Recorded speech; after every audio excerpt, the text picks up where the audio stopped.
All right, guys, welcome back to Mr. Post Frame. We are going to talk about the pros and cons of post frame construction today. Let's go ahead and talk about our design services for those of you who want to design a Barndominium. All right, back40buildings.com. That is our architectural design firm. We design post frame, steel frame, stick frame, SIP, whatever kind of Barndominium you're looking to have designed, we can do it for you. We have a great project management and drafting team over there. Yeah, and we also have a patron group, so check that out if you want to self-build, self-GC, or if you're a contractor that wants to get in post frame. We have lives every month. We actually have one tonight. We bring on guests. You get to ask me questions on a forum. Yeah, it's a combination of, there's a chat platform, so you can do like a messaging back and forth, and then we have typically at least one Zoom call a week that you can hop on. Some of them are topic specific, and then others are just open Q&A. And then you get to meet people that are probably building in your area as well, so that's pretty cool. Yeah, so let's go ahead and jump into the pros and cons of post frame construction. Yeah, so this is I guess a remake of a video that we did about 4.5 years ago or so about the pros and cons. We also have another video about tips when building a post frame home. So this was during our self build of our personal home. And I think that a lot of this information that we shared in those original videos would still be true today, but we thought we'd give it a refresh. Yeah, for sure. Yeah. Welcome to Marshall Remodel. I'm Paul, and on today's show, we are going to talk about post-frame construction. I've been getting a lot of questions that I think I can answer in this video. The series I'm doing right now is the Mad 30 build series, which is a post-frame home that I'm sitting at right now. It is actually my home that I'm constructing, and I'm going to go through in this video what post-frame construction is, what the basics of it are, how it compares to stick frame construction, what are some pros and cons to it, is it right for you, is it not right for you. Marshall Remodel. Had to change our name because people kept calling us asking us to remodel stuff, and we didn't. I mean, I wouldn't mind doing another remodel. It'd be fun. An old farmhouse would be fun. Some board and batten steel on there, some standing seam. Oh, it would look sharp. Good. So I guess it sounds like the first con is like financing, which is completely different now. Yes. Based on when we started building our home versus today, financing a Barndominium is a ton different, and it's easier than it was. I think that there's still a lot of people who believe that you cannot finance it traditionally, but that is simply not true. There are some parameters, though, if you do want to have a traditional mortgage that you do need to fall into. Almost, while lenders might have different rules, a good rule of thumb is that you need to have at least half of the square footage of your build be living space versus shop space. You need to, a lot of lenders will have acreage requirements so that you want to stay under 40 acres. A lot of them also will require that if you're doing post frame, that you do not bury any of your columns in the ground. You have to keep everything above ground. Otherwise, Fannie Mae does not consider that a permanent foundation system because they do risk rotting. But there's a lot of variables there because like around here in Iowa, you'll see huge, massive buildings with a little home in the end of it. Right. So it's going to vary a little bit, and if you have cash to do it, then you can kind of do whatever you want. If you don't need financing, you can do whatever you want. But if you want to have like a traditional mortgage with normal terms and things like that, those are typically good starting points. Now, there are lenders who will go outside of those parameters, of course. So I tell people, just because you call one bank and you get one answer doesn't mean that actually the next lender will give you the same answer. They might have a completely different program. Their bank may, or our financial institution may be able to give you a loan based on different terms. I know that we work with a lender who they specialize in recreational properties, so they definitely have a little bit more leeway with that living space versus shop space ratio. Yeah, and as far as like what they would comp your post frame home against, back when we built versus now is way different. Like, so they'll comp it against a normal stick frame house. Yes, yes. The most recent appraisal that we've had done on our home, none of the other homes in the packet were post frame homes. None of them were barndominiums at all. They were just houses that were similar in size. They had similar acreage amounts. Yeah. So I mean, I feel like it's pretty easy to get financing for your post frame home anymore. It's become kind of a standard. It's just going to get easier and easier as it keeps growing. Yes, yeah. So check the description if you're interested in checking out our financing page, or if you are in the lending arena and you want either a little bit more conversation around that, or you want to just let us know that you are a Barndominium friendly lender. We're happy to add you to some of our resources. Yeah. So the next point you brought up in this original video was resale. Like that's changed a ton too. Yeah, because back when we built, they weren't comping a post frame home against stick frame home, so it was hurting the resale. And part of that is this misconception that people have that like a post frame home is just a barn, and we slapped a few windows in it, right, and living in a corner of it, where these are actually homes. Right. Like ours is not like a massive shop with if you build something like ours, the resale on it is going to be very, very good, especially in today's. Yes, it's very different than it is. When we first moved to Iowa, we actually did look at a couple of barndominiums for sale that were on pieces of land, and they had gone the route that you saw normally, which was that like small living space attached to this giant shop. It was usually pretty haphazardly put together. It wasn't necessarily well thought out or planned out or anything like that. And so, or somebody will convert a post frame building, into living space, so the original intention of it was not to be living space. And so that's where a lot of that, they're so cheap to build came from, is because they just weren't built to be homes. They were built to be barns, and then somebody put some living space in it. Whereas we build a home, like you're not going to, I know we had a county that was like, well, what if the client decides to change usage of this structure? And I was like, well, you're probably not going to go from it being a 4-bedroom, 3-bathroom home to have it be where you keep your horses and your cattle. But, they're designed and built from the start to be a residence. Well, and it's no different now for post frame than it is stick frame. If you do something that has a goofy layout, you might hurt your resale. But if you do a well laid out house and it's appealing, it'll sell. Right. If you do a good job. Yeah, if we wanted to sell our home, there's a lot of factors that, in particular, I don't think we would have any issue selling our home, just because it is a well laid out home. You can clearly see it's a custom home. It's on a lot of land. It's close to a metro area, so that would be very appealing to a lot of people. Yeah, and I did say that in that video that in 5 years you're going to see this be not an issue. It's crazy. It's already been that long. I know, and you are starting to see them come onto the market a lot more. A lot of people have this idea that this is my forever home, I'm never going to leave it. I think we kind of had that idea when we first started building, but life changes and stuff. And so there's a lot of people that maybe built their barndominiums and then they realize, oh no, this isn't exactly where we're headed in our lives. And so they sell them, or they build them intentionally to sell them. You're seeing that a lot more now. Developers are getting more into that. Yeah. So now the next point I brought up is the questions that we get: will this withstand wind and all that kind of stuff? So when you're talking about post frame is covered in the code by the IBC. I think very soon that the IRC will create a section specifically for post frame, as we're seeing this huge wave of post frame homes being built, especially here in the Midwest.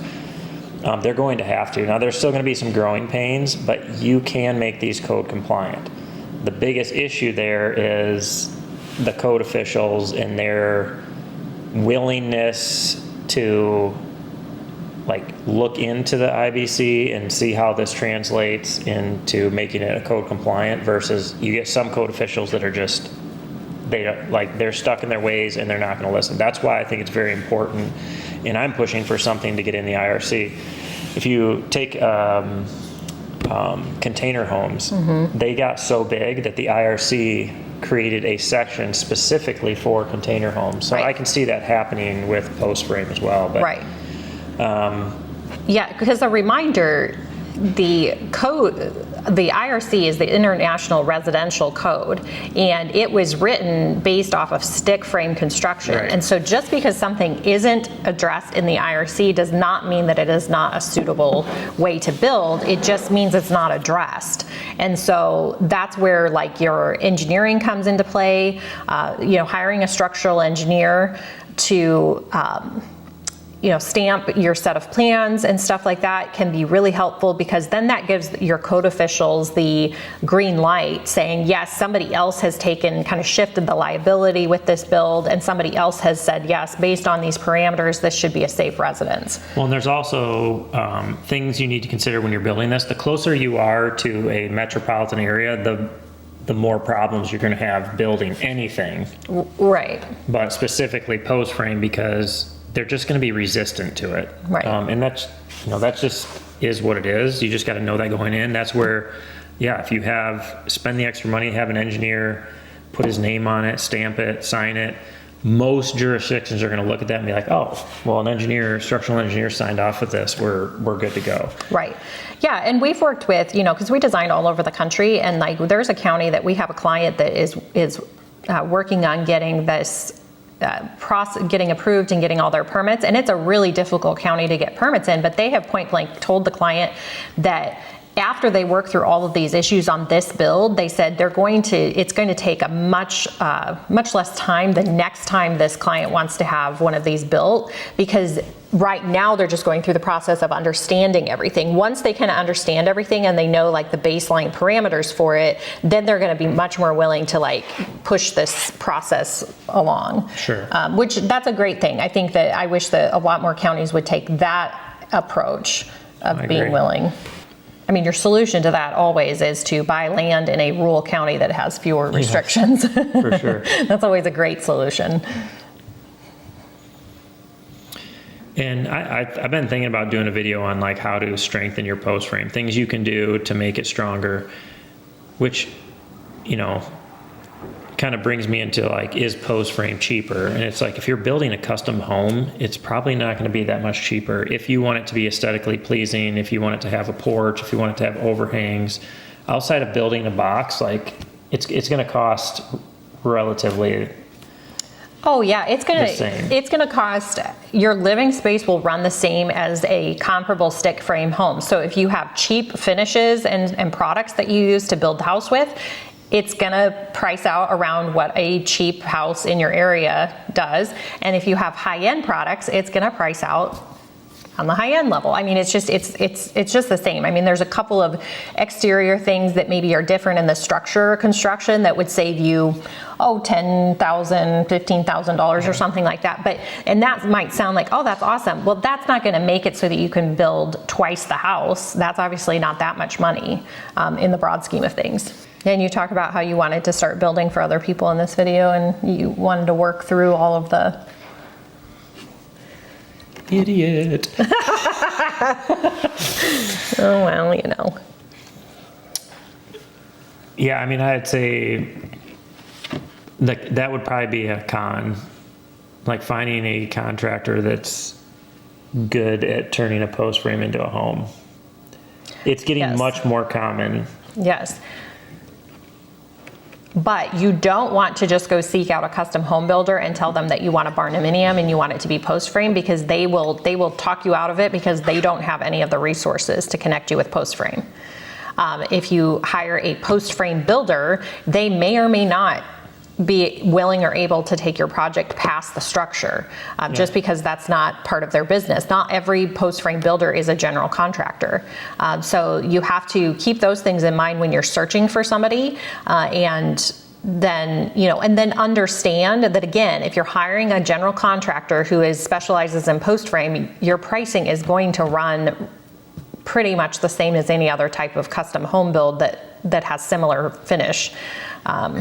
Just because you're using all of the same resources. You have all the same staffing and things like that as you would with any other type of custom building. I mean, I'm sure this is going to bring up some questions for people. Then why would I build post frame? Post frame is stronger. At the end of the day, I can guarantee you it's stronger. You have columns that go from your footings all the way to the top core to your trusses. So you're going to get a better product. It's more DIY friendly, much more DIY friendly. You can complete your structure and then work on the interior later. And I suppose I would probably guess that most people watching this are going to want to probably self-build or do something. And this is a great way to do that, which will end up saving you money.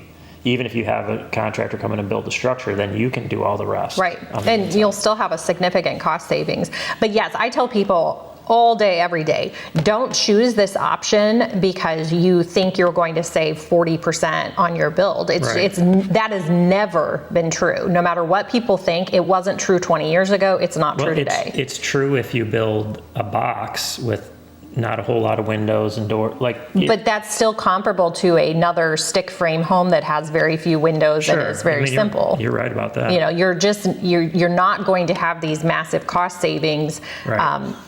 You're not going to get a luxury home for a bargain builder grade price. Yep. So you just have to keep that in mind. That's just never should be the primary motivating factor. DIYing though, this is excellent for it. And there's, we talk to plenty of people that I know this isn't everybody's cup of tea, but people like this because I think we can go into another pro is that this type of construction, when you put the steel paneling on it and everything like that, is very low maintenance. Yes, concrete porches, you don't have decks you have to stain all the time. I mean, it's very easy to maintain the exterior of your structure. Yep. So, and before we get too far along, you kind of talked about wind, snow, all of that, can they withstand? That again goes back to your trusses and things like that are going to be designed for your area. Yeah. So a house that's built here in Iowa has to withstand different types of things than a house that's built in Florida or that's northern Minnesota, right? Or Arizona. Yes, so where you build is how is what it needs to withstand, and everything should be designed appropriately. It's a very versatile structure. Like where stick frame, it's stick frame. Like your trusses are 2 foot on center, you know what I mean? Right. You have to build your lower walls, then put your floor system, then your upper walls if you have a 2-story.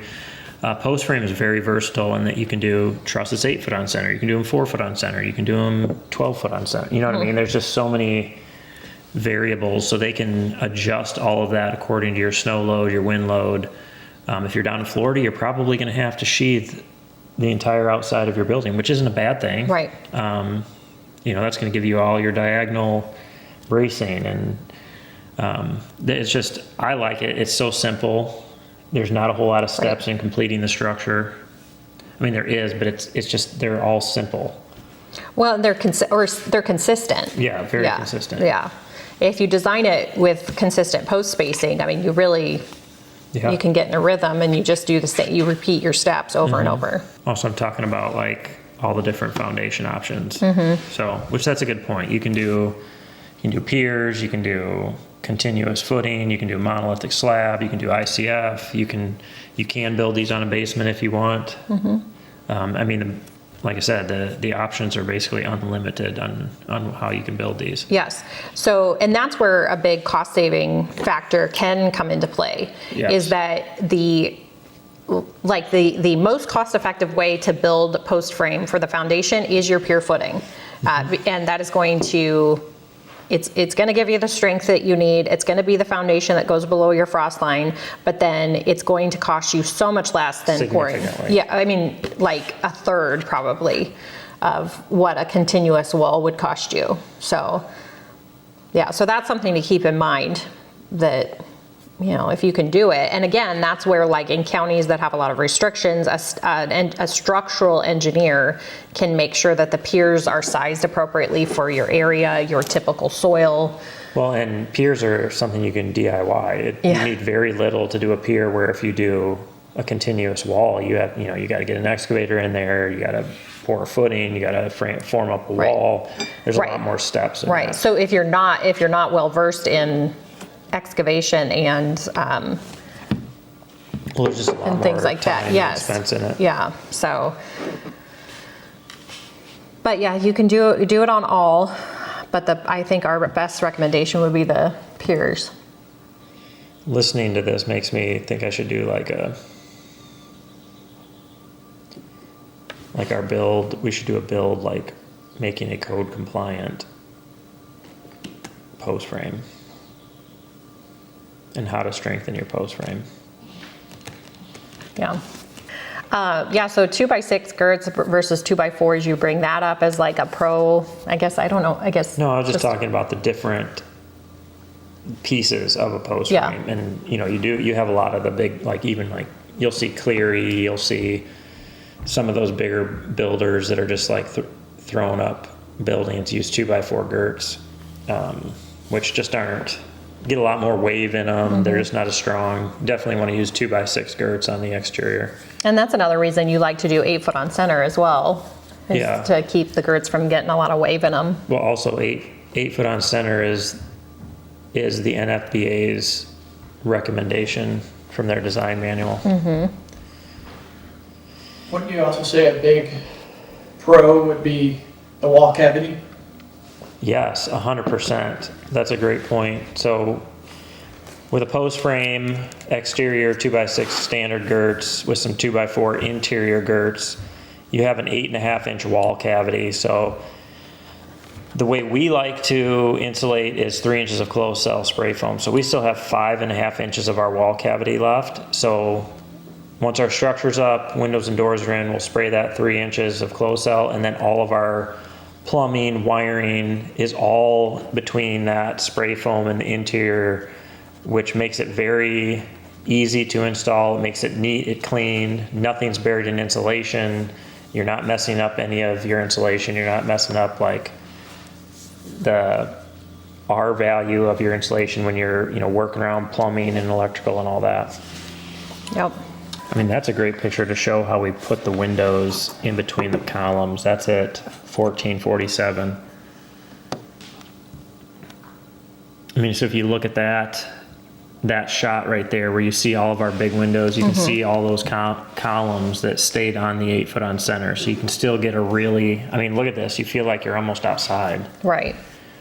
So it just takes a little planning. I would say, like we just talked about, the biggest con is there are some limitations. I shouldn't say there's limitations, but to stay on a really efficient 8 foot on center spacing, you need to kind of work your interior design around that.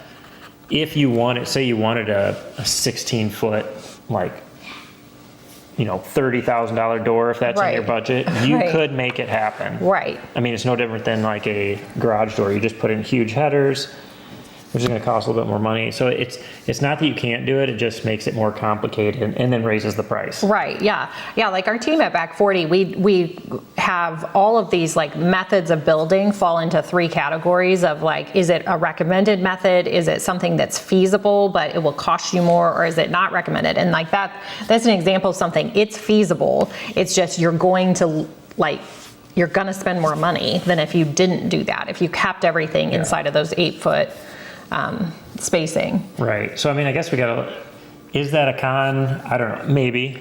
But then on the flip side, because it's post frame construction and because you have the trusses are being supported by those exterior columns, your interior layout is wide open. Yeah, you can do pretty much anything you want. Yeah. So we just turned a con into a pro. Right. I mean, and there's companies that make you can get steel parallel cord trusses. Like, so if you wanted this, vaulted ceiling that goes all the way up, you could go from wood trusses to those steel trusses to get that. I mean, if that's what you really wanted. Right.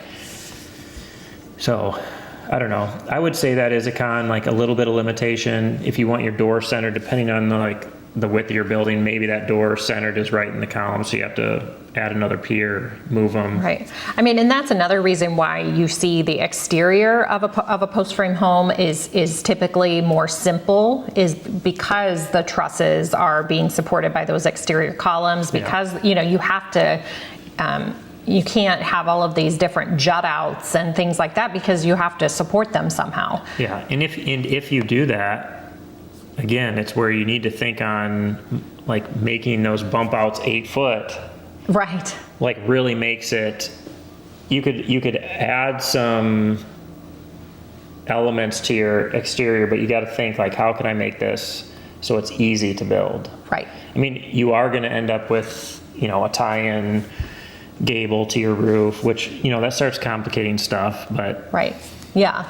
And I think it goes to the points back to the low maintenance. If you keep with a simplified exterior structure, you're going to have a lot less chance for failure in your roof system and things like that.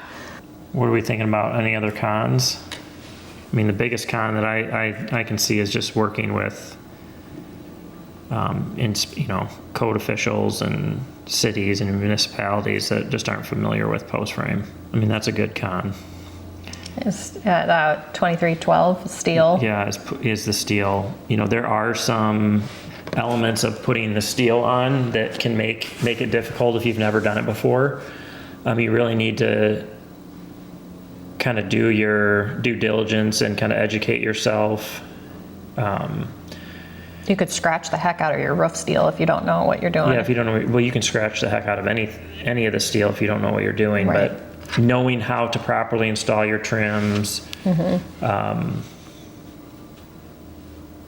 But if you don't have experience putting vinyl siding on a home or stone or anything, it's the same difference. Like if you don't have experience and you don't know how to do it, you don't know how to do it. So your windows always have to get, flashed properly and things like that, no matter what you're building. Yeah, but I would say the difference is, with it like our house, you could easily have a 15-foot piece of steel, and if you make the wrong cut, the whole thing's ruined. Right. Where if you know what I'm saying? Right, yeah, whereas like a piece of vinyl siding is not gonna have near the expense if you mess it up, but then that con, again, turns into a pro that once that steel is up, you literally are not gonna have to replace it in your lifetime. What I've told a lot of our patrons that are gonna self-build is like, if you're planning on, and you can feasibly do this, build yourself a small building or shop that you can keep all your materials in as you build your home, and use that as your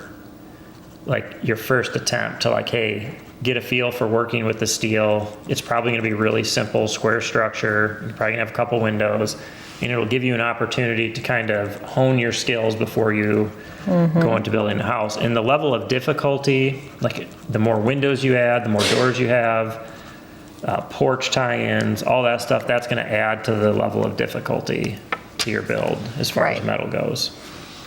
I don't know, I think that's pretty good. I think about hey, just build a stick frame 2x6 walls, but then your plumbing and electrical, you're limiting yourself on being able to spray foam first. Right. And that's a huge deal. And it's outside of spray foaming just being amazing, all the benefits you get out of, having all of your plumbing and electrical not buried in insulation.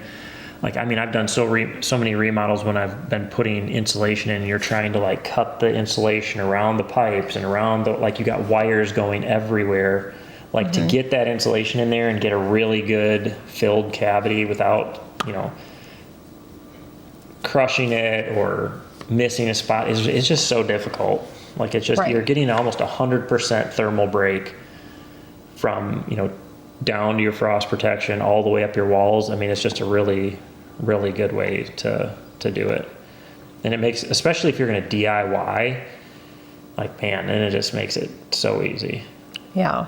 Yeah. And it really can, in that aspect, if you are DIYing and you're able to DIY your plumbing and like that, you've gotten your home insulated so that you're a little bit more protected from the elements and stuff. And then because it's going to take you more time to do those other things if you're DIYing. Yep, for sure. Yeah. So I think that's going to be a wrap. I mean, overall, there's a lot of a lot of pros for post frame versus cons. Yeah, and there's a lot of, and the cons, there's ways around it, or It's depending just on how going to you, cost you a little bit more money. right, or depending on how you look at it, it might not be a con for you. So, I mean, I would say the biggest things for me and why I chose post frame is I wanted something that I could build that was fairly simple, that I could get closed in, and that was maintenance free. Like, I mean, right. it's like there's very little maintenance on the outside, which I don't have time to even take care of our yard. So for Right. the fact that, yeah, it's just a great way to build. It's going to get more popular. It's going to the point where the IRC is going to cover it, and it's going to even get easier to build them in areas where it might be a little difficult right now. So hopefully this was helpful to somebody. Oh, I'm sure it will be. And as always, we appreciate you guys watching. If you haven't already, hit that subscribe button, share it with your friends, and we'll catch you on the next video.